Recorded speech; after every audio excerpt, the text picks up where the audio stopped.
വയനാട്ടിലെ DCC ട്രഷററായ NM വിജയന്റെയും മകന്റെയും ആത്മഹത്യയിൽ വലിയ ദുരൂഹത തുടരുകയാണ്.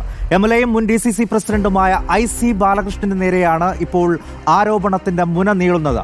കോൺഗ്രസ് ഭരണമുള്ള സഹകരണ ബാങ്കുകളിൽ ജോലി വാഗ്ദാനം ചെയ്ത് IC ബാലകൃഷ്ണന്റെ നിർദ്ദേശാനുസരണം പലരും വിജയന് പണം നൽകിയതിന്റെ ഉടമ്പടി രേഖ ഇന്ന് റിപ്പോർട്ടർ പുറത്തുവിട്ടു.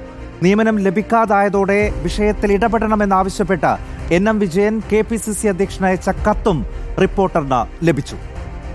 സാനിയോ മനോമി വിശദാംശങ്ങളുമായുണ്ട്. സാനിയോ, ഇത് വളരെ പ്രധാനപ്പെട്ട ഒരു രേഖയാണല്ലോ നമ്മൾ പുറത്തുവിട്ടത്. അത് അദ്ദേഹത്തിന്റെ മൃതദേഹം പുറത്തെടുക്കുന്ന സമയത്തു കൂടിയാണ്. ഇപ്പോൾ എന്തൊക്കെയാണ് ആ കത്തിൽ പറയുന്നത്? അത് വന്നതിന് ശേഷം വരുന്ന പാർട്ടി നേതാക്കളുടെ പ്രതികരണങ്ങൾ എങ്ങനെയാണ്?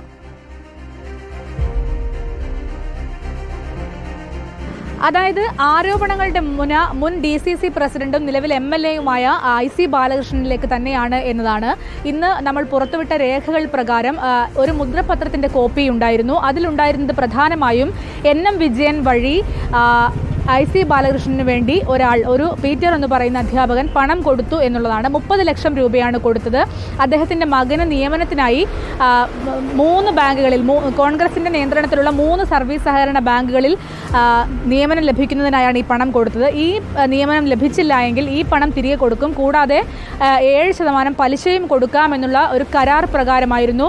ആ കരാറിൻ്റെ കോപ്പിയായിരുന്നു നമ്മൾ പുറത്തുവിട്ടിരുന്നത്. കൂടാതെ NM വിജയൻ KPCCക്ക് എഴുതിയ ഒരു കത്തും നമ്മൾ പുറത്തുവിട്ടതാണ്. ആ കത്തിൽ വിശദമാക്കുന്ന കാര്യം എന്ന് പറയുന്നത് 10 ലക്ഷം രൂപ താൻ പലരിൽ നിന്നായി വാങ്ങി, ഒരാളിൽ നിന്ന് 10 ലക്ഷവും പലരിൽ നിന്നായി മറ്റു പണവും വാങ്ങി.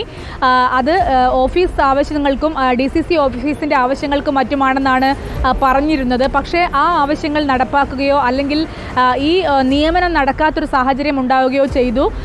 അത്തരം സാഹചര്യത്തിൽ പലരും പണം ആവശ്യപ്പെട്ട് തിരികെ വിളിക്കുന്നുണ്ട്.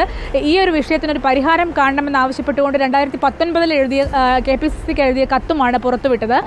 പക്ഷേ ഇതിൽ രണ്ടിലും ഈ കത്തിൽ നടപടി ഉണ്ടാവുകയും പിന്നീട് അന്വേഷണ റിപ്പോർട്ട് അടക്കം വരികയും ഒക്കെ ചെയ്തെങ്കിൽ കൂടിയും ഈ പീറ്റർ അടക്കമുള്ള ആളുകൾക്ക് പണം തിരിച്ചു കൊടുക്കുന്നതിനുള്ള ഒരു സാഹചര്യവും ഉണ്ടായില്ല എന്നുള്ളതാണ്.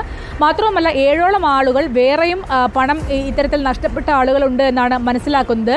ഈ ആളുകൾ മുഴുവനായി NM വിജയന്റെ വീട്ടിലേക്ക് വരികയും വലിയ പ്രശ്നങ്ങൾ ഉണ്ടാക്കുകയും ഒക്കെ ചെയ്തതോടുകൂടി അദ്ദേഹം മാനസികമായി വലിയ വിഷമത്തിലായിരുന്നു.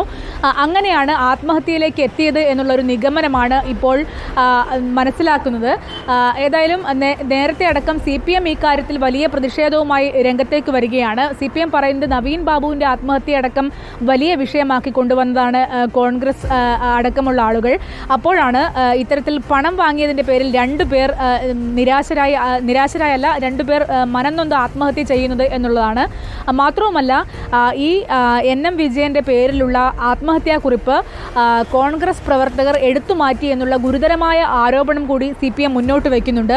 ഏതായാലും ആരോപണങ്ങൾ IC ബാലകൃഷ്ണൻ നിഷേധിക്കുന്ന ഒരു സാഹചര്യമാണ് ഉണ്ടായത്. താൻ തിങ്കളാഴ്ച വയനാട് SPക്ക് പരാതി കൊടുക്കുമെന്നും IC ബാലകൃഷ്ണൻ പറയുന്നുണ്ട്. ഈ കത്തടക്കം അല്ലെങ്കിൽ ഈ ഡോക്യുമെന്റ്സ് അടക്കം എല്ലാം വ്യാജമാണ് എന്നാണ് IC ബാലകൃഷ്ണന്റെ ഒരു നിലപാട് എന്ന് പറയുന്നത്.